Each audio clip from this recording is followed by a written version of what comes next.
Hello my dear friends, welcome to my YouTube channel Formerly EDU. আজি মই তোমালোকৰ লগত আলোচনা কৰিম অসমৰ ইতিহাস যত থাকিব তোমালোকৰ অসমৰ প্ৰাক ঐতিহাসিক যুগ অসমৰ প্ৰাচীন ইতিহাস অসমৰ মধ্যযুগীয় ইতিহাস অসমৰ আধুনিক ইতিহাস স্বাধীনতাৰ পিছত অসম এটো এনেকুৱা এটা ভিডিও হ'বলৈ গৈ আছে যেটো এতিয়ালৈকে নিশ্চয় ইউটিউবত কোনেও দিয়া নাই মোৰ 100% গ্যাৰান্টি আছে এতিয়ালৈকে কোনেও এই এটা ভিডিওতে অসমৰ সম্পূৰ্ণ ইতিহাস দিয়া নাই নিশ্চয় মই যেনেকুৱা দিম ভাল লাগিলে ভিডিওবোৰ লাইক কৰিবা কমেন্ট কৰিবা আৰু বন্ধুবৰ্গৰ লগত শেয়াৰ কৰিবা স্কিপ নকৰাকৈ হেকেলৈকে চাই থাকিবা নিশ্চয় তোমালোকৰ বহুত হেল্প হ'ব আৰু অসম তথা গোটেই ভাৰততে যিকোনো এক্সামতে অসমৰ ইতিহাসৰ পৰা বহুত কোৱেশ্চন অহা দেখা যায় তাৰ কথা আগত ৰাখি আমি যিখিনি কোৱেশ্চন প্ৰস্তুত কৰিছো সকলো এক্সামৰ বাবে উপযোগী হ'ব অসম পুলিশ এডিআৰই এসআই যিখিনি আছে সকলো এক্সামতে তোমালোকৰ বহুত হেল্প হ'ব নিশ্চয় হেকলৈকে চাই থাকিবা নিশ্চয় ভাল লাগিব স্কিপ নকৰাকৈ ওকে আজিৰ প্ৰথমটো কোৱেশ্চন লৈছো আজি আমি 200 অধিক কোৱেশ্চন আৰু আনসাৰ এই এটা ভিডিওতে কমপ্লিট কৰিবলৈ চেষ্টা কৰিম হেকলৈকে চাই থাকিবা নিশ্চয় ভাল লাগিব আজি প্ৰথমটো কোৱেশ্চন অসমৰ ইতিহাসক কেইটা যুগত ভাগ কৰিব পাৰি এটো হল অসমৰ ইতিহাসক আমি 4টা যুগত ভাগ কৰিব পাৰি প্ৰথমটো হল প্ৰাচীন যুগ দ্বিতীয়টো হল মধ্যযুগীয় যুগ তৃতীয়টো হল ঔপনিবেশিক যুগ আৰু চতুৰ্থটো হল উত্তৰ ঔপনিবেশিক যুগ সেকেন্ড কোৱেশ্চন হল প্ৰাগজ্যোতিষপুৰৰ আদিম ৰজা কোন আছিল এটো সকলোৱে জানা প্ৰাগজ্যোতিষপুৰৰ আদিম ৰজা আছিল মহিৰংগ দানৱ প্ৰাগজ্যোতিষপুৰৰ প্ৰথম ৰজা মহিৰংগ দানৱক প্ৰথম ৰজা বুলি কোৱা হয় প্ৰাগজ্যোতিষপুৰৰ তৃতীয়টো কোৱেশ্চন তলৰ কোনখন মহাকাব্যক অসমৰ প্ৰাক ঐতিহাসিক যুগৰ সৰ্বোচ্চ উৎস হিচাপে গণ্য কৰা হয় ক নম্বৰটো মহাভাৰত হৰ্ষচৰিত কালিকা পুৰাণ অৰ্থনীতি সকলোৱে জানা এটো শুদ্ধ উত্তৰ হ'ব কালিকা পুৰাণ 4 নম্বৰটো ৰামায়ণ আৰু মহাভাৰতত উল্লেখিত অসমৰ প্ৰাচীন নাম কি আছিল এটো সকলোৱে জানা প্ৰাগজ্যোতিষপুৰ নেক্সট লৈছো 5 নম্বৰটো নৰকাসুৰে কোনটো বংশ প্ৰতিষ্ঠা কৰিছিল শুদ্ধ উত্তৰ হ'ব ভৌম বংশ ঘটকাসুৰক হত্যা কৰিছিল ঘটকাসুৰক কোনে হত্যা কৰিছিল শুদ্ধ উত্তৰ হ'ব নৰকাসুৰে প্ৰাক ইতিহাসৰ সূত্ৰ অনুসৰি নৰকাসুৰৰ মাতৃ কোন আছিল অপচনসমূহৰ ভিতৰত ধৰিত্ৰী হ'ব শুদ্ধ উত্তৰ দ্বিতীয়টো আছে হিড়িম্বা উষা উলুপি শুদ্ধ উত্তৰ হ'ব ধৰিত্ৰী বুলি কয় 8 নম্বৰটো তলৰ কোনটো পুৰাণ অনুসৰি কামৰূপ কেন্দ্ৰত কামাখ্যাৰ মন্দিৰ আছিল অপচনসমূহ বিষ্ণু পুৰাণ কালিকা পুৰাণ শিৱ পুৰাণ যোগিনী তন্ত্ৰ আমাৰ শুদ্ধ উত্তৰ হ'ব কালিকা পুৰাণ 9 নম্বৰটো ৰাণাপীঠ কামপীঠ স্বৰ্ণপীঠ আৰু হৌমাৰ পীঠ প্ৰাচীন কামৰূপৰ 4টা বিভাগ আছিল তলৰ কোনটো ঐতিহাসিক ৰচনাত এই 4টা বিভাজনৰ বিষয়ে উল্লেখ আছে আমাৰ অপচনসমূহ আছে যোগিনী তন্ত্ৰ কালিকা পুৰাণ বিষ্ণু পুৰাণ মহাভাৰত আমাৰ শুদ্ধ উত্তৰ হ'ব যোগিনী তন্ত্ৰ নেক্সট লৈছো 9 নম্বৰটো মহাভাৰতৰ মহাকাব্য মতে কুৰুক্ষেত্ৰৰ যুদ্ধৰ সময়ত প্ৰাগজ্যোতিষপুৰৰ ৰাজ্য কোনে শাসন কৰি আছিল শুদ্ধ উত্তৰ হ'ব ভগদত্ত কোন কামৰূপ ৰজাই কুৰুক্ষেত্ৰৰ যুদ্ধত অংশ লৈছিল মহাভাৰতৰ যুদ্ধত শুদ্ধ উত্তৰ হ'ব ভগদত্ত সকলোৱে জানা কুৰুক্ষেত্ৰৰ যুদ্ধত ভগদত্তই কাৰ পক্ষত যুদ্ধ কৰিছিল শুদ্ধ উত্তৰ হ'ব কৌৰৱৰ পক্ষত ভগদত্তৰ হাতীটোৰ নাম কি আছিল ঐৰাৱত বা সুপ্ৰতিকা ভানুমতী ভগদত্তৰ কন্যাৰ বিয়া হৈছিল কাৰ লগত? শুদ্ধ উত্তৰ হ'ব দুৰ্যোধনৰ লগত। গুৱাহাটীৰ দীঘলী পুখুৰীৰ লগত জড়িত? শুদ্ধ উত্তৰ হ'ব ভগদত্ত।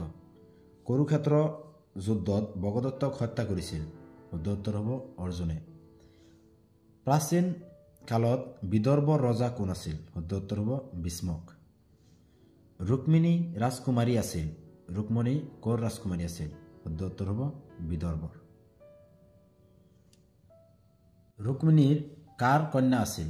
শুদ্ধ উত্তৰ হ'ব ভীষ্মকৰ কন্যা আছিল। কুণ্ডিল নদীৰ পাৰত কোনে নিৰ্মাণ কৰিছিল কুণ্ডিল নগৰ? শুদ্ধ উত্তৰ হ'ব ভীষ্মক, ৰজা ভীষ্মকে।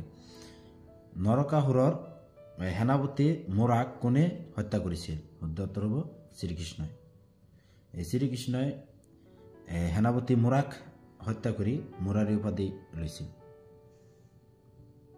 কালত কুণ্ডিল নগৰ কি নামেৰে পৰিচিত আছিল? শুদ্ধ উত্তৰ হ'ব ভীষ্মক নগৰ। মধ্য অসমত নৰকাসুৰৰ সমসাময়িক কোন আছিল? শুদ্ধ উত্তৰ হ'ব বানাহৰ।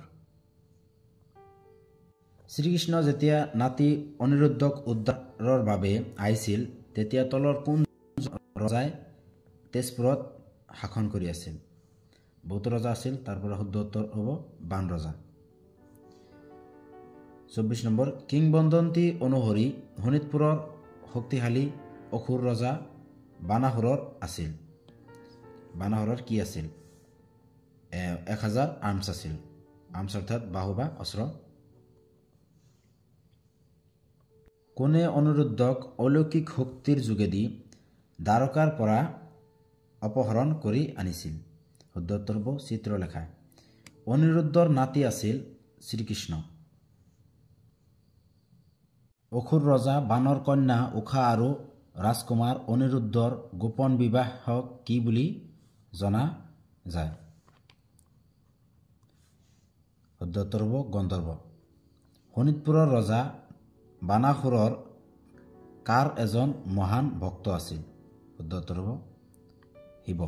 শোণিতপুৰৰ ৰজা বানাসুৰ কাৰ এজন মহান ভক্ত আছিল? শিৱৰ মহান ভক্ত আছিল। তেজপুৰৰ মহাভৈৰৱ আৰু ৰুদ্ৰপথ মন্দিৰ কাৰ ৰাজত্বকালত নিৰ্মাণ কৰা হৈছিল? শুদ্ধ উত্তৰ হ'ব বানাসুৰ।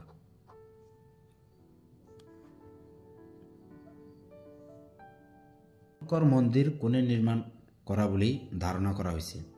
শুদ্ধ উত্তৰ হ'ব নৰশংকৰে। প্ৰাচীন নগৰ বেংমাৰা বৰ্তমান কি নামেৰে জনা যায়? তিনিচুকীয়া। তলৰ কোনজন প্ৰাচীন প্ৰাগজ্যোতিষৰ আটাইতকৈ শক্তিশালী আৰু প্ৰখ্যাত ৰজা আছিল? অপশ্যনসমূহ হটকাসুৰ, সম্বাসুৰ, ৰত্নাসুৰ, নৰকাসুৰ। শুদ্ধ উত্তৰ হ'ব নৰকাসুৰ। অসমৰ আদিম বাসিন্দা কোন লোক আছিল? শুদ্ধ উত্তৰ হ'ব বড়োসকল। প্ৰাচীন অসমৰ যুদ্ধৰ প্ৰধান অস্ত্ৰ তলৰ কোনটো আছিল? আশিক, পৰশু, যদু, খন্দৰ্ব। শুদ্ধ উত্তৰ হ'ব পৰশু। তলৰ কোনটো ঠাই জ্যোতিষৰ বাবে বিখ্যাত আছিল? শুদ্ধ উত্তৰ হ'ব প্ৰাগজ্যোতিষপুৰ। কোনখন চহৰক পূব জ্যোতিষৰ নগৰ বুলি কোৱা হয়? প্ৰাগজ্যোতিষপুৰক। শোণিতপুৰ কোন ৰজাৰ ৰাজধানী আছিল? শুদ্ধ উত্তৰ হ'ব বান ৰজা। বান ৰজাৰ পিতৃ আছিল? শুদ্ধ উত্তৰ হ'ব বালি। অসমৰ বৰ্মন বংশৰ প্ৰথম শাসক কোন আছিল? পুষ্যবৰ্মন। তলৰ কোনটো বংশ বৰ্মন বংশৰ আগৰ? ভৌম বংশ, পাল বংশ, বৰ্মন বংশ, কোচ বংশ। শুদ্ধ উত্তৰ হ'ব ভৌম বংশ। অসমত বৰ্মন বংশ কোন শতিকাৰ আশে পাশে প্ৰতিষ্ঠা হৈছিল? 4th centuryৰ আশে পাশে। বৰ্মন বংশৰ আটাইতকৈ শক্তিশালী ৰজা কোন আছিল? শুদ্ধ উত্তৰ হ'ব ভাস্কৰ বৰ্মন। পুষ্যবৰ্মনে বৰ্মন বংশ প্ৰতিষ্ঠা কৰিছিল 350 AD। ভাস্কৰ বৰ্মনৰ দিনত কোনজন চীনা পৰিভ্ৰমণকাৰীয়ে অসম ভ্ৰমণ কৰিছিল? হিউৱেন-চাঙে। প্ৰাচীন কামৰূপ ৰাজ্যৰ ৰাজধানী কি? শুদ্ধ উত্তৰ হ'ব প্ৰাগজ্যোতিষপুৰ। কোন প্ৰাচীন গ্ৰন্থত কামৰূপ ৰাজ্যৰ কথা উল্লেখ আছে? মহাভাৰতত। কামৰূপত বৰ্মন বংশৰ পাছত কোনটো বংশ আহিছিল? শালস্তম্ভ বংশ। শালস্তম্ভ বংশৰ প্ৰথম শাসক কোন আছিল? শালস্তম্ভ নিজেই। কোনটো বংশই শালস্তম্ভ বংশৰ পিছত আহিছিল? পাল বংশ। কামৰূপত পাল বংশৰ প্ৰতিষ্ঠাপক কোন আছিল? ব্ৰহ্মপাল। কামৰূপ ৰজাসকল মূলতঃ কোন ধৰ্মৰ পৃষ্ঠপোষক আছিল? শুদ্ধ হ'ব হিন্দুজিম। শালস্তম্ভ বংশৰ ৰাজধানী আছিল? শুদ্ধ হ'ব সৰুবেশ্বৰ। পাল বংশৰ পিছত কোন বংশই অসমত শাসন কৰিছিল? শুদ্ধ হ'ব আহোমসকলে। কোনটো শিলালিপিত ভাস্কৰ বৰ্মনৰ গৌড়ৰ বিজয়ৰ কথা উল্লেখ আছে? নিদানপুৰ কপাৰ প্লেটত। বৰ্মন বংশৰ কোনজন ৰজাক মহাৰাজা ধীৰাজ নামেৰেও পৰিচিত আছিল? পুষ্য বৰ্মন। কুমাৰ ৰজা উপাধি দিয়া হৈছিল? শুদ্ধ হ'ব ভাস্কৰ বৰ্মনক। উত্তৰ ভাৰতৰ ভাস্কৰ বৰ্মনৰ সমসাময়িক কোন আছিল? শুদ্ধ হ'ব হৰ্ষবৰ্ধন। হংসবেগা কোন আছিল? শুদ্ধ হ'ব বৰ্মন বংশৰ কটকী। ভাস্কৰ বৰ্মনে হৰ্ষবৰ্ধনলৈ পঠোৱা ৰাষ্ট্ৰদূত কোন আছিল? শুদ্ধ হ'ব হংসবেগা। কামৰূপৰ বিষয়ে উল্লেখ থকা হিউৱেন-চাঙৰ কিতাপখনৰ নাম কি আছিল? শুদ্ধ হ'ব চিউ কি। ভাস্কৰ বৰ্মনৰ পৰা হিউৱেন-চাঙে গ্ৰহণ কৰা একমাত্ৰ উপহাৰটো আছিল? শুদ্ধ হ'ব এটা কেপ। ভাস্কৰ বৰ্মনৰ পৰা গ্ৰহণ কৰা উপহাৰটো আছিল হোলালী। হিউৱেন-চাঙৰ মতে কামৰূপৰ পৰিধি আছিল 1700 মাইলছ। নগৰ জাৰি খানিকাৰ গাঁও শিলালিপি কোনটো বংশৰ? বৰ্মন বংশৰ। ভাস্কৰ বৰ্মনে মহান ধৰ্মীয় পৰিষদত অংশগ্ৰহণ কৰে কনৌজৰ। লৰ্ড অৱ দি ম্লেচ্ছা উপাধি দিয়া হৈছিল শালস্তম্ভক। শালস্তম্ভ বংশৰ প্ৰতিষ্ঠাপক শালস্তম্ভ নিজকে। তলৰ কোনটো প্ৰাণীক কামৰূপৰ প্ৰাচীন ৰজাসকলৰ ৰাজপ্ৰতীক হিচাপে ব্যৱহাৰ কৰা হৈছিল? হাতী, বাঘ, গৰু, গড়। শুদ্ধ হ'ব হাতী। ম্লেচ্ছা বংশৰ শেষ শাসক কোন আছিল? শুদ্ধ হ'ব ত্যাগসিংহ। কোন শতিকাৰ পাল বংশৰ অস্তিত্ব আহিছিল? শুদ্ধ হ'ব 9th century। কামৰূপৰ পাল বংশৰ প্ৰথম ৰজা আছিল? শুদ্ধ হ'ব ব্ৰহ্মপাল। পাল বংশৰ ৰাজধানী আছিল? শুদ্ধ হ'ব দুৰ্জয়া। কোন পাল ৰজাই ব্ৰহ্মপুত্ৰৰ পাৰত শ্ৰী দুৰ্জয়াক ৰাজধানী নিৰ্মাণ কৰিছিল? শুদ্ধ হ'ব ৰত্নপাল। হয়গ্ৰীৱ মাধৱ মন্দিৰ প্ৰথম নিৰ্মাণ কৰিছিল? শুদ্ধ হ'ব পালসকলে। কামৰূপৰ পাল বংশৰ সৰ্বশ্ৰেষ্ঠ ৰজা কোন আছিল? শুদ্ধ হ'ব ধৰ্মপাল। কাছাৰৰ প্ৰাচীন নাম কি আছিল? শুদ্ধ হ'ব হিডিম্বা। পাল বংশৰ লোকসকলে কামাখ্যা দেৱীৰ পূজা কৰিছিল। শালস্তম্ভ বংশৰ উল্লেখযোগ্য ৰজা আছিল হৰ্ষদেৱ। কোন চনত বংগ চুলতানে প্ৰথমে অসমত আক্ৰমণ কৰিছিল? 1206 চনত। অসমত কোন শাসকে 1206 চনত বংগ চুলতানৰ প্ৰথম আক্ৰমণতাৰ সন্মুখীন হৈছিল? ৰজা পৃথু। 1206 চনত বংগ চুলতানৰ অসমত আক্ৰমণৰ কোন নেতৃত্ব আছিল? মহম্মদ বিন বখতিয়াৰ খিলিজী। বখতিয়াৰ খিলিজী আছিল কাৰ এজন মিলিটাৰী জেনেৰেল? কুতুবুদ্দিন আইবাক। 1206 চনত বখতিয়াৰ খিলিজীয়ে অসমৰ ওপৰত আক্ৰমণৰ প্ৰধান উদ্দেশ্য কি আছিল? শুদ্ধ হ'ব ভূখণ্ডৰ সম্প্ৰসাৰণ। অসমত বখতিয়াৰ খিলিজীৰ প্ৰচাৰৰ ফলাফল কি হ'ল? শুদ্ধ হ'ব তেওঁ পৰাজয় হৈছিল। কোন বছৰত চুকাফাই আহোম ৰাজ্য প্ৰতিষ্ঠা কৰিছিল? 1228 এডিত। আহোমসকল প্ৰথমে ক'ৰ পৰা আহিছিল? মহমুঙৰ পৰা আহিছিল। আহোমসকল অসমত প্ৰৱেশ কৰিছিল পাটকাই ৰেঞ্জৰ থ্ৰুদি। চুকাফা অসমলৈ অহাৰ সময়ত মৰাণৰ ৰজা কোন আছিল? শুদ্ধ হ'ব বদৌচা। কোন বছৰত চুকাফাই চৰাইদেউত আহোমৰ ৰাজধানী নিৰ্মাণ কৰিছিল? 1253 চনত। কোনজন আহোম ৰজাই অসমত বুৰঞ্জী লিখা প্ৰৱৰ্তন কৰিছিল? চুকাফাই। বুঢ়াগোহাঁই আৰু বৰগোহাঁইৰ পদ কোন আহোম ৰজাৰ সময়ৰ পৰাই আছিল? বুঢ়াগোহাঁই আৰু বৰগোহাঁই পদ কোন আহোম ৰজাৰ সময়ৰ পৰাই আছিল? শুদ্ধ উত্তৰ হ'ব চুকাফা। কোন বছৰত চুকাফাৰ মৃত্যু হৈছিল? 1268 এডিত। তলৰ কোনটো আহোম জনগোষ্ঠীৰ পৰম্পৰাগত উৎসৱ? মেডাম মেফি। কোন আহোম ৰজাক শ্ৰেষ্ঠ বুলি গণ্য কৰা হয়? ৰুদ্ৰসিংহক। কোনজন আহোম ৰজাক বামুণী কোঁৱৰ নামেৰেও পৰিচিত হৈছিল? চুডাংফা। আহোম ৰজাসকলক সম্বোধন কৰিবলৈ কি উপাধি ব্যৱহাৰ কৰা হৈছিল? স্বৰ্গদেউ। কোনজন আহোম শাসকে আহোম ৰাজ্যৰ ৰাজধানী চৰাইদেউৰ পৰা গড়গাঁৱলৈ স্থানান্তৰিত কৰিছিল? শুদ্ধ উত্তৰ হ'ব চুক্লেংমুং। তলৰ কোনটো আহোমসকলে বিকশিত কৰা পৰম্পৰাগত প্ৰশাসনিক ব্যৱস্থা? শুদ্ধ উত্তৰ হ'ব পাইক ছিষ্টেম। শৰাইঘাটৰ যুদ্ধৰ সময়ত আহোম সৈন্যক কোনে নেতৃত্ব দিছিল? শুদ্ধ উত্তৰ হ'ব লাচিত বৰফুকন। কোন আহোম শাসকে শিৱসাগৰত শিৱদৌল নিৰ্মাণ কৰিছিল? শুদ্ধ উত্তৰ হ'ব শিৱসিংহ। আহোম বংশৰ শেষ ৰজা কোন আছিল? শুদ্ধ উত্তৰ হ'ব পুৰন্দৰ সিংহ। আহোম ৰাজত্বৰ সমাধিৰ টিলাবোৰক কি বুলি কোৱা হৈছিল? শুদ্ধ উত্তৰ হ'ব মৈদাম। চুডাংফাক কিয় বামুণী ৰজা বুলি কোৱা হৈছিল?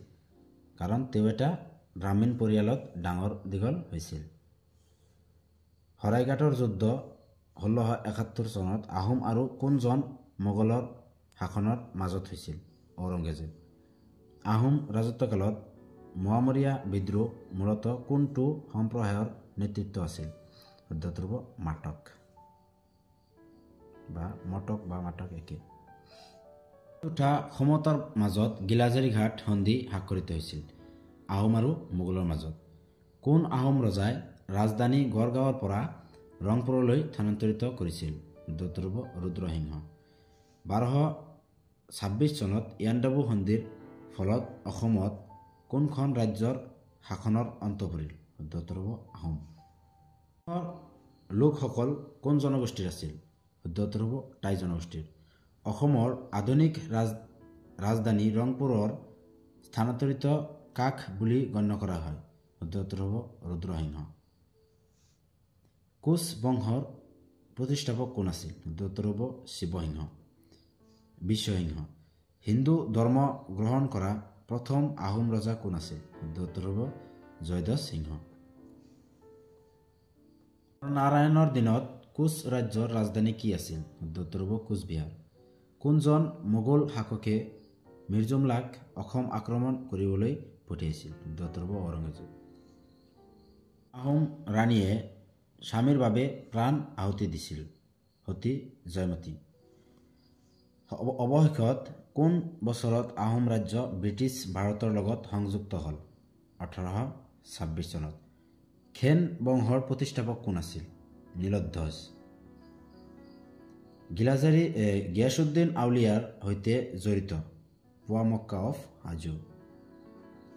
অসমলৈ প্ৰব্ৰজন কৰাৰ আগতে আহোমসকলৰ উৎপত্তি পৃথিৱীৰ কোনটো প্ৰান্তৰ পৰা হৈছিল? শুদ্ধ উত্তৰ হ'ব চীনা। মণিকৰ্ণেশ্বৰ পাহাৰৰ সমীপৰ কনাই বৰচী শিলালিপিত লিখা হৈছিল? Assamese language. কোনজন আহোম স্বৰ্গদেৱে বৰপাত্ৰ গোহাঁইৰ পদ সৃষ্টি কৰিছিল? শুদ্ধ উত্তৰ হ'ব চুহুংমুং। কোনজন আহোম স্বৰ্গদেৱে বৰপাত্ৰ গোহাঁইৰ পদৰ সৃষ্টি কৰিছিল? শুদ্ধ উত্তৰ হ'ব চুহুংমুং। কোনজন আহোম ৰজাই প্ৰথম সংগঠিত জনগণনা কৰিছিল? চুহুংমুং। প্ৰথম বৰপাত্ৰ গোহাঁই কোন আছিল? শুদ্ধ উত্তৰ হ'ব কাঞ্চেং বৰপাত্ৰ গোহাঁই।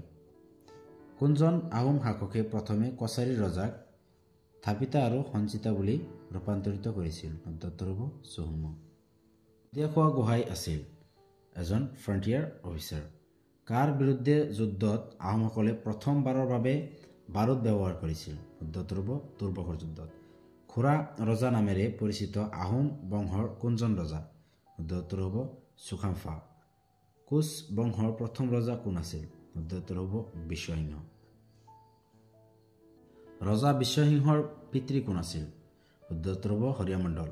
গোহাঁই কমল আলি সত্ৰটো কাৰ ৰাজত্বকালত নিৰ্মাণ কৰা হৈছিল? শুদ্ধ উত্তৰ হ'ব নৰনাৰায়ণ। আহোম ৰজাৰ দিনত শদিয়া খোৱা গোহাঁইৰ পদৰ সৃষ্টি হৈছিল? কোন আহোম ৰজাৰ দিনত শদিয়া খোৱা গোহাঁইৰ সৃষ্টি হৈছিল? শুদ্ধটো হ'ব চুহুংমুং। কোন আহোম ৰজাই কছাৰীক পৰাস্ত কৰি ৰাজধানী মাইবাঙলৈ স্থানান্তৰিত কৰিছিল? শুদ্ধটো হ'ব চুহুংমুং। টুংখুঙীয়া বুৰঞ্জী কোনে লিখিছিল? শুদ্ধটো হ'ব শ্ৰীনাথ দৌৰা বৰবৰুৱা। কোন আহোম ৰজাই কছাৰীক পৰাস্ত কৰি ৰাজধানী মাইবাঙলৈ স্থানান্তৰিত কৰিছিল? শুদ্ধটো হ'ব চুহুংমুং। টুংখুঙীয়া বুৰঞ্জী কোনে লিখিছিল? শুদ্ধটো হ'ব শ্ৰীনাথ দৌৰা বৰবৰুৱা। পুৰুষোত্তম বিদ্যাবাগীশৰ দ্বাৰা সংকলিত ৰত্নমালা হৈছে গ্ৰামাৰ অৰ্থাৎ ব্যাকৰণ। কোনজন আহোম ৰজাই চুতীয়া ৰাজ্যক পৰাস্ত কৰিছিল? শুদ্ধটো হ'ব চুহুংমুং। চুতীয়া ৰাজ্যৰ শেষ শাসক কোন আছিল? শুদ্ধটো হ'ব নীতিপাল। কোচ বংশৰ আটাইতকৈ শক্তিশালী শাসক কোন আছিল? শুদ্ধটো হ'ব নৰনাৰায়ণ। গিলাজেৰী ঘাট সন্ধিৰ সময়ত 1663 চনত আহোম ৰজা কোন আছিল? শুদ্ধটো হ'ব জয়ধ্বজ সিংহ। কোনজন আহোম ৰজাই বশিষ্ঠ মন্দিৰ নিৰ্মাণ কৰিছিল? শুদ্ধটো হ'ব ৰাজেশ্বৰ সিংহ। কোনজন আহোম ৰজাই কাৰেংঘৰ নিৰ্মাণ কৰিছিল? শুদ্ধটো হ'ব ৰাজেশ্বৰ সিংহ। কোনজন ৰজাৰ ৰাজত্বকালত নৱগ্ৰহৰ মন্দিৰ নিৰ্মাণ কৰা হৈছিল? শুদ্ধটো হ'ব ৰাজেশ্বৰ সিংহ। লতাকটা ৰণৰ যুদ্ধ হৈছিল কাৰ ৰাজত্বকালত? শুদ্ধটো হ'ব ৰাজেশ্বৰ সিংহ। চকৰি ফেটি বুৰঞ্জী লিখিছিল? শুদ্ধটো হ'ব নুমলী বৰগোহাঁই। মোৱামৰীয়া বিদ্ৰোহৰ প্ৰথম পৰ্যায় আৰম্ভ কৰা হৈছিল? শুদ্ধটো হ'ব 1769 চনত। কোন বছৰত দ্বিতীয়বাৰৰ বাবে মোৱামৰীয়া বিদ্ৰোহ সংঘটিত হৈছিল? শুদ্ধটো হ'ব 1882 চনত। তৃতীয় পৰ্যায়ৰ মোৱামৰীয়া বিদ্ৰোহ আৰম্ভ হৈছিল? শুদ্ধটো হ'ব 1786 চনত। মোৱামৰীয়া বিদ্ৰোহৰ শেষ মোৱামৰীয়া নেতা কোন আছিল? শুদ্ধটো হ'ব সৰ্বানন্দ সিংহ। সৰ্বানন্দ সিংহ ৰজা আছিল? শুদ্ধটো হ'ব মাটাকৰ ৰজা আছিল। কোন আহোম ৰজাৰ ৰাজত্বকালত মোৱামৰীয়া বিদ্ৰোহৰ অন্ত পৰিল? শুদ্ধটো হ'ব কমলেশ্বৰ সিংহ।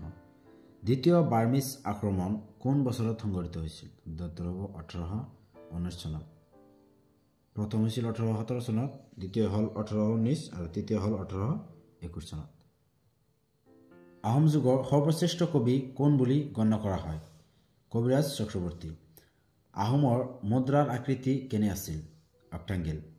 আহোম ৰাজত্বকালত ব্যৱহৃত মুদ্ৰাক টাক্কা বোলা হৈছিল। কোনজন আহোম ৰজাৰ ৰাজত্বকালত আটাইতকৈ কম 21 দিন আছিল? চামগুৰীয়া ৰজা। মৰংগী খোৱা গোহাঁই গভৰ্ণৰ আছিল? শুদ্ধটো হ'ব মৰংগী প্ৰভিন্স। বিছানং কোন আছিল? শুদ্ধটো হ'ব এ চেংফো চিফ। আহোমৰ কিংবদন্তি অনুসৰি খুন লং আৰু খুন লাইৰ নাতি কোন আছিল? শুদ্ধটো হ'ব লেংডন। আহোমসকলে নিজৰ অন্তিম ৰাজধানী প্ৰতিষ্ঠা কৰিছিল? শুদ্ধটো হ'ব যোৰহাট। কোন বছৰত প্ৰথম এংলো বাৰ্মিজ যুদ্ধ হৈছিল? শুদ্ধটো হ'ব 1824 চনত। অসমত বুৰঞ্জী লিখা কোনে প্ৰৱৰ্তন কৰিছিল? শুদ্ধটো হ'ব আহোমসকলে। আহোমসকলৰ চুকাফাই। আহোম ৰজাৰ মুখ্য ৰাণী কি নামেৰে জনাজাত আছিল? বৰকুঁৱৰী। কোন বছৰত চুকাফাই চৰাইদেউত আহোমৰ ৰাজধানী নিৰ্মাণ কৰিছিল? শুদ্ধটো হ'ব 1253 চনত। এইটো আগতে গৈছে আমাৰ। সমতা ৰাজ্যৰ প্ৰথম শাসক কোন আছিল? শুদ্ধটো হ'ব সন্ধ্যা। কোন বছৰত অসম বংগৰ পৰা বিচ্ছিন্ন হৈ মুখ্য আয়ুক্তৰ প্ৰদেশ হ'ল? 1874 চনত। অসম কোনটো সময়ছোৱাত কোম্পানীৰ ৰাজ নামেৰে জনাজাত আছিল? 1826 চনৰ পৰা 1858 চনলৈকে। অসমত কেতিয়া বাংলা ভাষাৰ প্ৰচলন হৈছিল? শুদ্ধটো হ'ব 1834 চনত। বাংলা ভাষাৰ ঠাইত কেতিয়া আকৌ অসমীয়া ভাষা প্ৰৱৰ্তন কৰা হৈছিল? শুদ্ধটো হ'ব 1873 চনত। অসমীয়া ভাষা উন্নতি সাধিনী সভা কেতিয়া গঠন হৈছিল? শুদ্ধটো হ'ব 1888 চনত।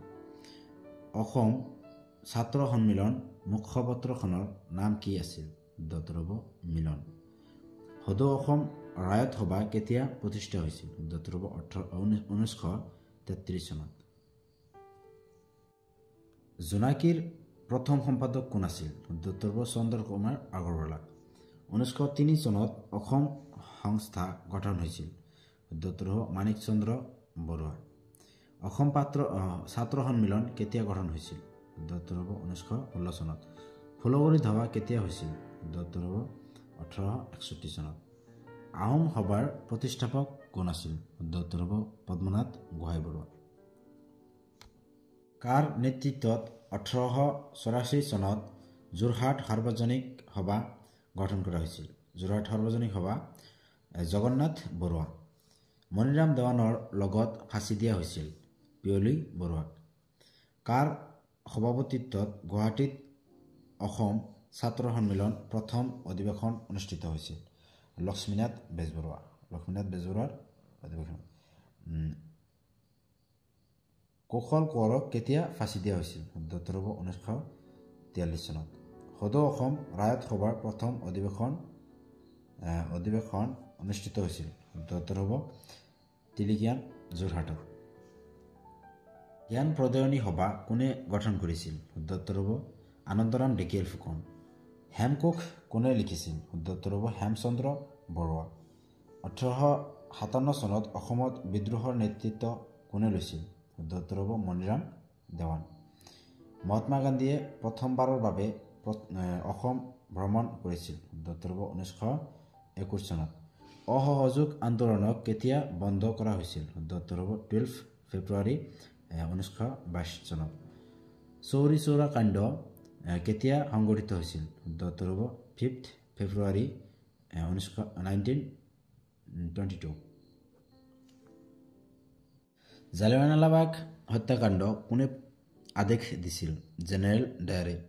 কোনটো বছৰত অসমত চাহ আৱিষ্কাৰ হৈছিল? উত্তৰ হ'ব 1823 চনত। কোন বছৰত অ মোৰ আপোনাৰ দেশ আনুষ্ঠানিকভাৱে অসমৰ ৰাজ্যিক গীত হিচাপে গ্ৰহণ কৰা হৈছিল? উত্তৰ হ'ব 1927 চনত।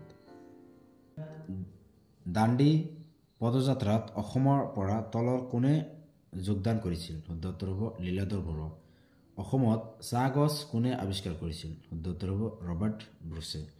1826 চনত ইয়াণ্ডাবু সন্ধি স্বাক্ষৰিত হয়? East Indian company and the বাৰ্মাছ।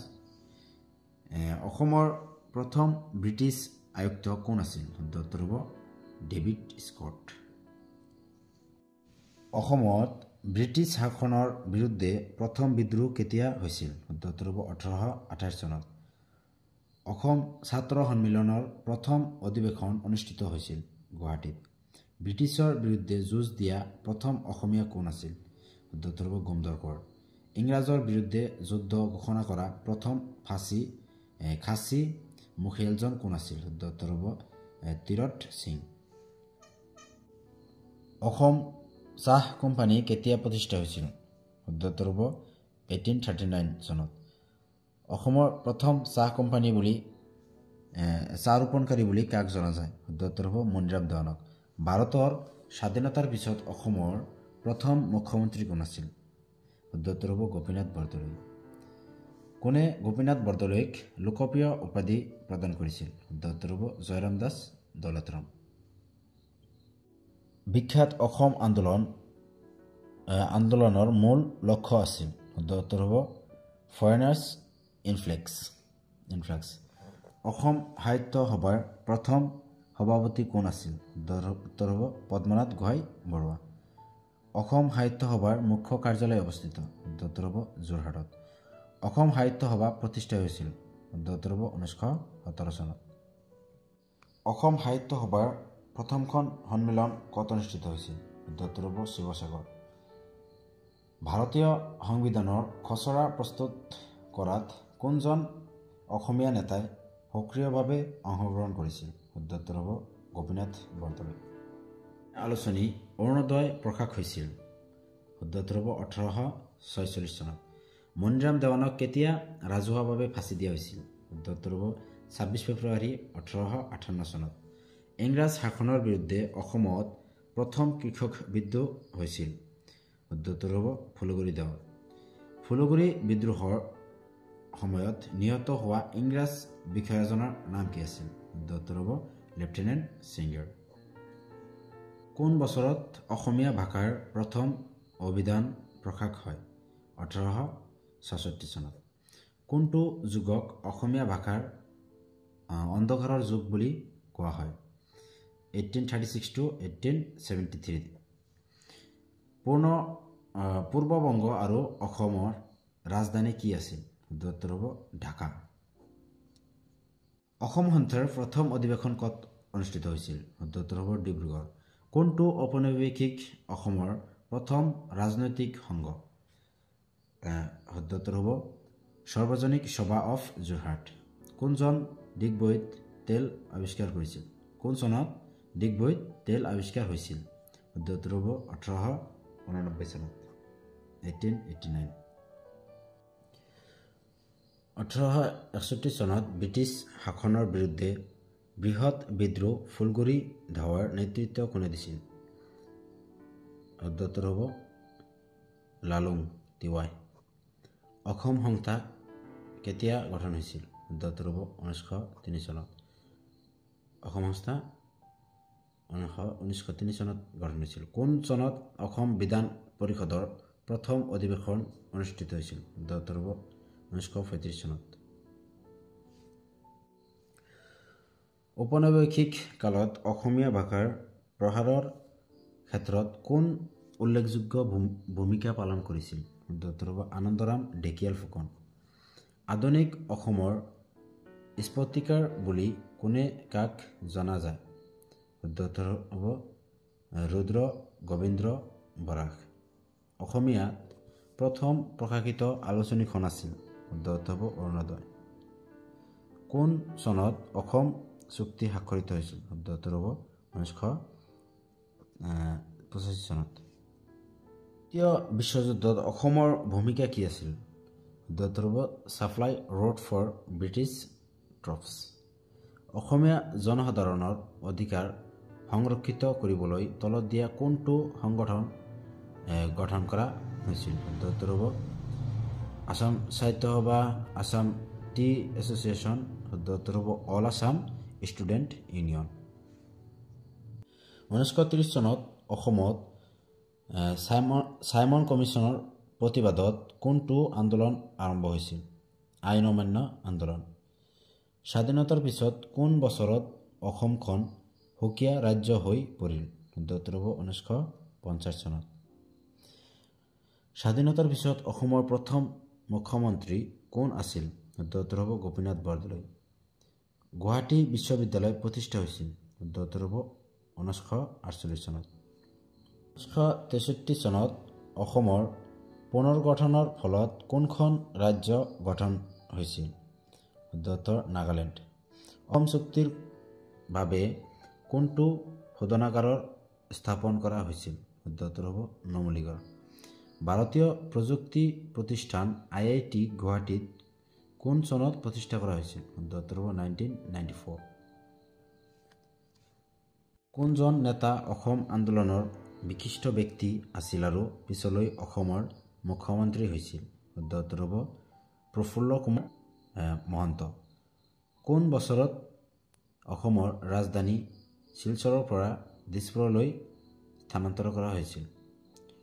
উত্তৰ হ'ব 1973 চনত। অসম ভাষা বিধেয়ক গৃহীত হয়? উত্তৰ হ'ব 1960 চনত। অসমীয়া সাহিত্যৰ বুৰঞ্জী গ্ৰন্থক লেখক হৈছে? উত্তৰ হ'ব দেৱেন্দ্ৰনাথ বেজবৰুৱা। কোনখন জিলা অসমৰ পৰা পৃথক হৈ 1947 চনত পাকিস্তানক দিয়া হৈছিল? উত্তৰ হ'ব চিলেট। উত্তৰ পূৰ্বাঞ্চল পৰিষদ NIC কেতিয়া প্ৰতিষ্ঠা কৰা হৈছিল? উত্তৰ হ'ব 1972 চনত। অসমত কেতিয়া ONGC প্ৰতিষ্ঠা হৈছিল? উত্তৰ হ'ব 1956 চনত। সকলোকে ভিডিঅ'টো চোৱাৰ বাবে ধন্যবাদ। সকলোকে ভাল লাগিলে চেনেলটো ছাবস্ক্ৰাইব কৰিবা আৰু নেক্সট আমি ষ্টাৰ্ট কৰিম ভাৰতৰ ইতিহাস। সম্পূৰ্ণ ভাৰতৰ ইতিহাসটো এটা ভিডিঅ'তে আমি শেষ কৰিম। সেইটোৰ বাবে ছাবস্ক্ৰাইব কৰি থবা যাতে নেক্সট ভিডিঅ' দিলে লগে লগে তোমালোকে ভিডিঅ'টো পোৱা আৰু বেল আইকনটো অন কৰি থবা যাতে নটিফিকেশ্যনটো পোৱা চ' একেলগে ভিডিঅ'টো চোৱাৰ বাবে থেংক ইউ